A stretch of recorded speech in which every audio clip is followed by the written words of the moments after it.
আসসালামু আলাইকুম বন্ধুরা, আজকে আমি আমড়ার খাটা বানাবো। আমড়ার খাটা বানানোর জন্য 6 পিস আমড়া নিয়ে নিয়েছি বড় সাইজে। এদিকে আমি উনুনটা ধরিয়ে নিয়েছি। উনুনে আমি হাঁড়ি বসিয়ে দিয়েছি, হাঁড়িতে ঠান্ডা জল দিয়ে দিয়েছি। এবার আমি সেই ছিলে রাখা আমড়াগুলো একে একে সবটা দিয়ে দিচ্ছি। আমড়াগুলো ছেলার সময় তোমরা অবশ্যই গায়ে একটু চেয়ার দিয়ে নেবে, যাতে জলটা আমড়ার ভিতরে গিয়ে খুব সুন্দরভাবে সিদ্ধ হয়। আমি ঢাকা দিয়ে দিয়েছি। ঢাকা দেওয়ার পরে কিছুক্ষণ পরে ফিরে আসলাম। দেখুন আমড়ার যে সবুজ ভাবটা ছিল সেটা চলে গেছে, একটা সুন্দর পলতে ভাব চলে এসছে। ভালো করে ফুটিয়ে নেব।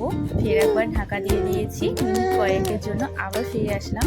তোমরা যখন আমড়াগুলো সিদ্ধ করবে তখন পরিমাণ মতন লবণ দিয়ে দেবে। আমার এখানে 6টি আমড়ার জন্য আমি 2 চামচ লবণ দিয়েছি।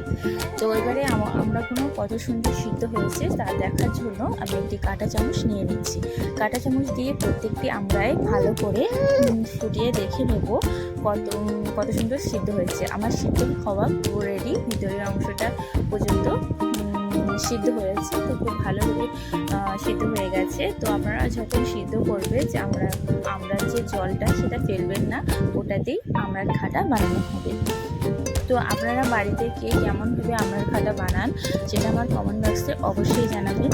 তো আমি এবারে পরিমাণ মতো চিনি দিয়ে দিচ্ছি। আমার এখানে 6টি আমড়ার জন্য 1.5 কাপ মতো চিনি লেগেছে। তো আমি এটা চিনি দিয়ে দিয়েছি। আপনারা আমড়ার খাটা বানানোর সময় চিনির ভাবটা একটু কম রাখবেন, কারণ ওদের টক মিষ্টি আর লাগলেই ভালো লাগে আমড়ার খাটাটা। এবারে আমি ভালো করে এটাকে নেড়ে চেড়ে যে ভাবটা বার হচ্ছে আপনাদেরকে ওটাই দেখাচ্ছি। দেখুন কি সুন্দর।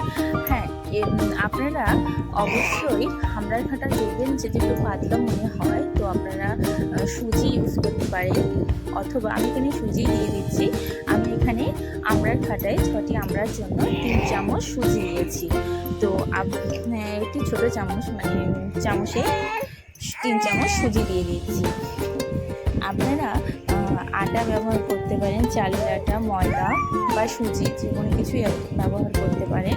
এবং আমড়ার খাটায় আপনারা কালো জিরে, মেথি এগুলোও দিতে পারেন, যার যেটা ফ্লেভারটা পছন্দ। তো আমার অত কিছু পছন্দ না, আমার সিম্পলটাই ভালো লাগে। তো আমি সিম্পলটাই আপনাদেরকে বানিয়ে দেখাচ্ছি। তো এবারে আমি 3-4টির মতন তেজপাতা দিয়ে দিচ্ছি।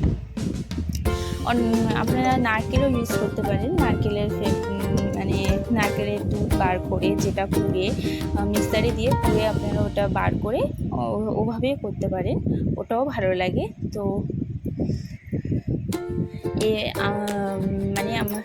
আমার তো এটাই পছন্দ। তো আপনাদের যেটা পছন্দ আপনারা যেভাবে বানান বাড়িতে আমাকে অবশ্যই জানাবেন।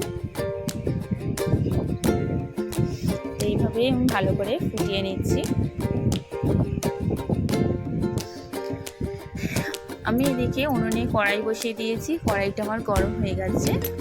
দেখুন, এবারে আমি 3টে বড় সাইজের পেঁয়াজ কুচে রেখেছিলাম আগে থেকে, সেটাকে আমি এবারে কড়াইতে দিয়ে ভালো করে নাড়াচাড়া করে লাল করে নেব। এবং এই পেঁয়াজটা লাল করার জন্য নুন ঝাল কিছুই দেব না, শুধু এটাকে লাল করে নেব।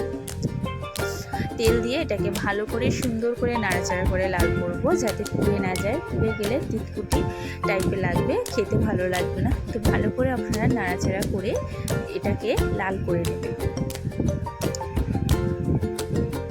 আমি যতক্ষণ এটাকে ভাজছি আমাদের চ্যানেলটাকে সাবস্ক্রাইব, কমেন্ট এবং শেয়ার করবে, এবং কমেন্ট বক্সে অবশ্যই জানাবে আমার এই ছোট্ট রেসিপিটা তোমাদের কেমন লাগবে। দেখুন আমার লালচে ভাব প্রায় চলে এসছে।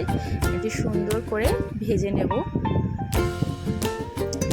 ভেজে নেওয়ার পরে আমি যে আমরা খাটাটা আগে থেকে বানিয়ে যেটা নামিয়ে রেখেছিলাম, এটা নামিয়ে রেখে ঠান্ডা করার পরে কিছুক্ষণ পরে তারপরে পেঁয়াজ কুচিটা, হালকা উষ্ণ গরম থাকবে তখন পেঁয়াজ কুচিটা দিয়ে ভালো করে নাড়াচাড়া করেই রেডি আপনার আমড়ার খাটা। তো বাড়িতে কেমন বানিয়ে কেমন হলো আমাকে অবশ্যই জানাবেন। তো আপনাদের কাছে রিকোয়েস্ট রইল আমাদের চ্যানেলটাকে অবশ্যই সাবস্ক্রাইব করবেন এবং অবশ্যই জানাবেন যেটা কেমন লাগবে। তো এটাকে ভালো করে সুন্দর করে সার্ভ করলেই